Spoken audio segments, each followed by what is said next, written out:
nãy giờ nín lâu lâu tuổi càng ngày tuổi xét cái này càng thâu thứ baพูดทันยาพูดทันจะเขามีไอ้นี่กันบอสรู้นายานเขารู้เรียนโฮเทล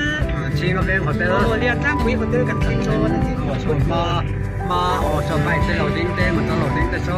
โฮเทลนี้ให้ชิงก็เป็นคนโฮเทลโรบุยไอ้ตัวน่ะดูแลวันละช่วงแต่วันน้อยกันกัลเมกะดูนายานน้อยกันสั่งไปจะสระชวนกันชิงชาในกันได้บ้างในตัวบ้า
好啲吧，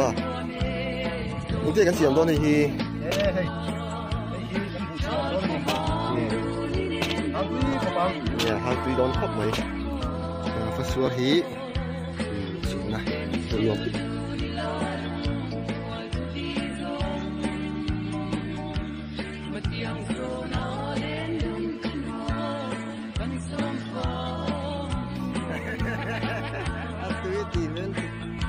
มาทั่วกันไงสิอ่ะโดนโฟเวลเข้าตัวแล้วมีโดนโฟอยากมาไอ้นี่มันกับหมูนี่จะเป็นพัดไม่เด้งโดนโฟนี่เฮ้ยเด้โดนโฟ